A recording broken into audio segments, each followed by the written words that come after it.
Les voluptés. Ô volupté, salut. Une longue injustice vous accuse d'emplir les enfers de damnés. Fait sonner votre nom comme le nom du vice, et ne l'inscrit jamais que sur des fronts fanés. Et nous vous bénissons, reine des jeunes hommes, si nous rêvons le ciel, si en vous embrassant, et vous nous laissez purs, en oubli que nous sommes, par la complicité du cœur avec le sang. Nos lèvres ne vont pas jusqu'à la beauté même, et le plus long regard ne nous peut apaiser, tant que la bouche et l'œil n'ont pas crié « Je t'aime » et fait du sentiment le miel de leur baiser.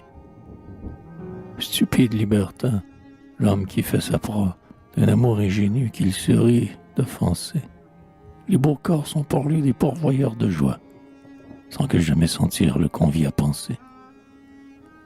La pudeur n'est pour lui qu'une ardente ceinture, que le caprice attache et sera dénoué, car il ne comprend pas que l'austère nature la donne pour combattre et non pas pour jouer. Ah, s'il est quelque part des flammes éternelles, que ce brutal y tombe et s'instruise à pleurer, nous levons sur le beau de plus tendres prunelles, l'art pensif a des yeux qui savent admirer.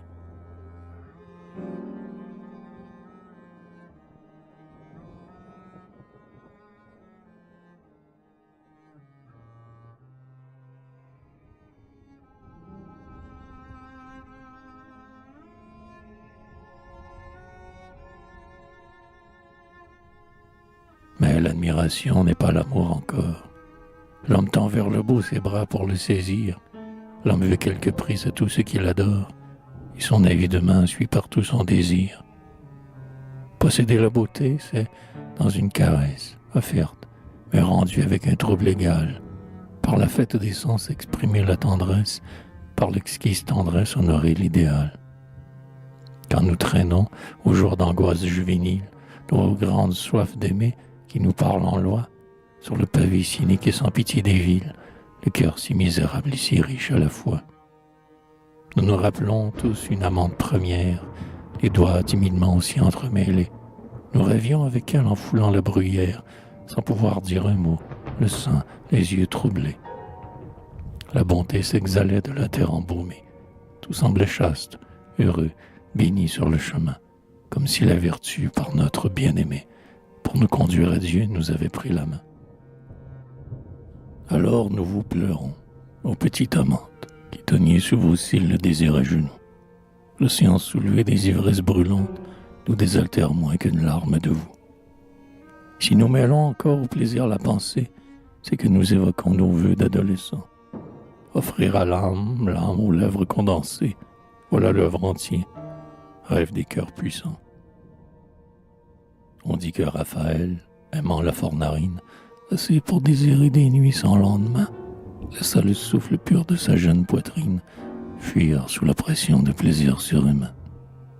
Il en mourut.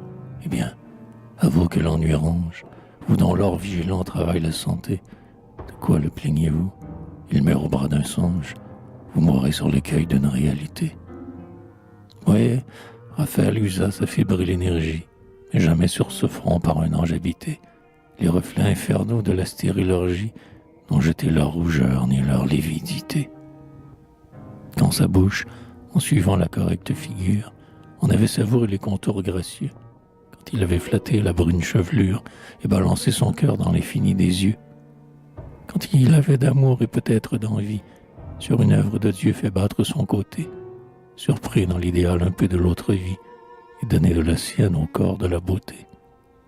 Alors, pâle et divin, les yeux ombrés d'un voile, mais pleins des feux lointains au paradis puisé, il repoussait la femme et portait à la toile la caresse de l'art, essence des baisers.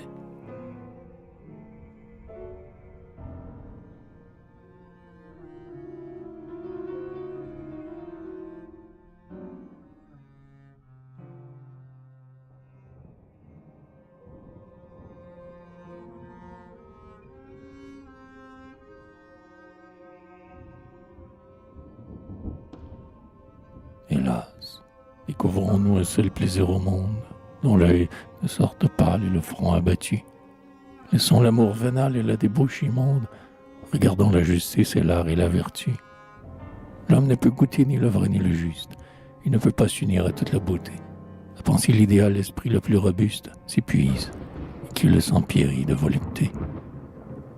Le philosophe au loin voyait luire une flamme et, fier, vers le mirage il s'est précipité. Mais l'espoir a trahi les ailes de son âme. Au cœur de la substance, il sent l'inanité. Il ressemble au vaisseau sur des mers immobiles. Les voiles sans appui tombent le long des mâts. Vainement la vigie a vu le bleu des îles. L'abîme indifférent ne l'y portera pas. Le soldat a posé son casque sur sa tête. Le peuple l'accompagne. Il est enfin parti. Il s'est enfin jeté dans l'épaisse tempête. Il chancelle d'un coup qu'il n'avait pas senti. Le soir, se soulevant sur la plaine empourprée, il cherche. Il voit là-bas les feux du camp vainqueur.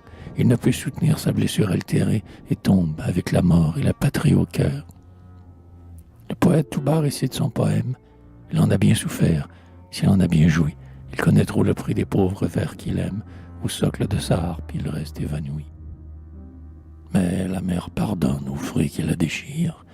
Elle oublie en ses flancs les poignantes chaleurs. Et, le voyant si beau, trouve un premier sourire, humide et pâle encore des dernières douleurs.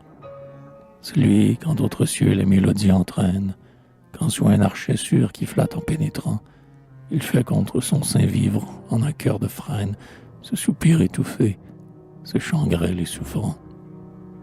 Quand, de ce même archet, délicat tout à l'heure, fouettant soudain la corde à ses fougueux appels, il la fait sangloter comme un enfant qui pleure, et, folle, crier grâce à des baisers cruels. Ne sent-il pas dans l'air se dissiper sa vie, et par mot d'égout, délicieux tourment, courir dans tous ses nerfs l'irritante harmonie, qui l'épuise le charme inexorablement. Le sculpteur, fasciné par le limon qu'il creuse, travaille seul, debout, comme étonné, sans voix. Son œil fixe et profond, sa main ferme et fiévreuse, se porte de concert sur tout l'œuvre à la fois. Car elle est là, Vénus, elle est là, toute nue. Elle dort dans la terre, il va la réveiller. Il ne l'invente pas, mais il l'a reconnue, et son pouce ne fait que la déshabiller. Au moment où Vénus, comprenant qu'on l'appelle, du bloc indifférent sous les doigts curieux, sort sa divine épaule et sa tête immortelle et cherche le sourire et le salut des dieux. Croyez-vous que l'artiste, émerveillé lui-même devant ce qu'il a fait immobile et transi, ne sente pas en lui de la beauté suprême un envahissement qui peut tuer aussi? L'architecte hardi, père des propylées, emporte la figure le poids sous son front, et les pierres de main, nobles et calculées, d'un vol sublime et sûr pour le ciel partiront.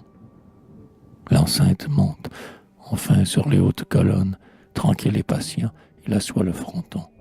Comme aux têtes des rois, Dieu pose les couronnes, et sa grande âme unit Archimède à Platon. Le peuple alors se presse autour du nouveau temple, il rend hommage à l'homme, à la muse, au compas, et l'artiste orgueilleux dans le ciel se contemple, car c'est lui que la foule admire de si bas. Auprès des grands piliers, accoudé sur la base, il lève ses regards vers les vastes plafonds. Toute sa vanité s'abîme dans l'extase. Il pleure. Il peut mourir de ses plaisirs profonds.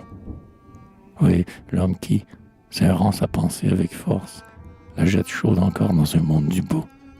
Celui-là dépérit, et son humaine écorce se crispe et se consume au toucher du flambeau. Arbitre de nos cœurs, de quel droit, à quel signe distinguez-vous la honte au front des voluptés? Laquelle est généreuse et laquelle est indigne, quand le même infini séduit les volontés? Qu'il attire le beau sur des lèvres célestes, pour dire avec le marbre ou le luth son bonheur, qu'il affronte un vil peuple ou des soldats funestes, l'amant de l'idéal expire au champ d'honneur. Mais, si par aventure il fallait que je fisse, dans ces mortels plaisirs le plus généreux choix, je me voudrais sentir l'amour du sacrifice, les dévouements sont beaux et bénis à la fois. J'aimerais mieux, plus grand sous des larmes viriles, pour prouver la vertu gravir un Golgotha, ou, pour le droit sacré, tomber aux Thermopyles, que de blêmir tremblant sur la Fornarina.